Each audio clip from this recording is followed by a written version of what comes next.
Doctor, आता वेळ आली आहे की फटाफट टिप्ससाठी, तर जाता जाता आम्हाला एक टिप सांगा. नक्कीच आपण टिप्स सांगूया.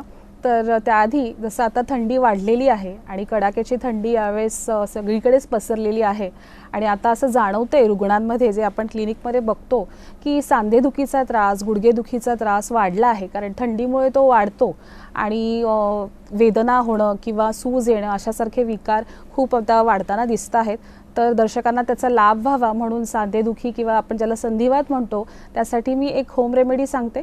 तर सर्वप्रथम आपण डिंक, जो आपल्याला माहिती आहे डिंक, तो एक मोठा चमचा डिंक घ्यायचा आहे. त्याच्यानंतर मेथी दाण्याची जी पावडर आहे तो एक लहान चमचा घ्यायचा आहे. त्याच्यानंतर लसूण जो आपला आहे तो लसूण ठेचायचा आहे, त्याची पेस्ट बनवायची आहे, तो अर्धा चमचा घ्यायचा आहे. त्याच्यानंतर ओव्याची पूड, ओवा जो आपल्या किचनमध्ये इझिली अवेलेबल असतो, त्या ओव्याची पूड करायची आहे, तो अर्धा चमचा घ्यायचा आहे. आणि सोबत धन्याची पूड, हे धन्याची पूड पण एक चमचा घ्यायची आहे. तर हे सगळं जे आहे मिश्रण ते पाव चमचा गाईच्या तुपामध्ये, गाईचं तूप आवश्यक आहे, गाईच्या तुपामध्ये या सगळ्याला शिजवायचं आहे.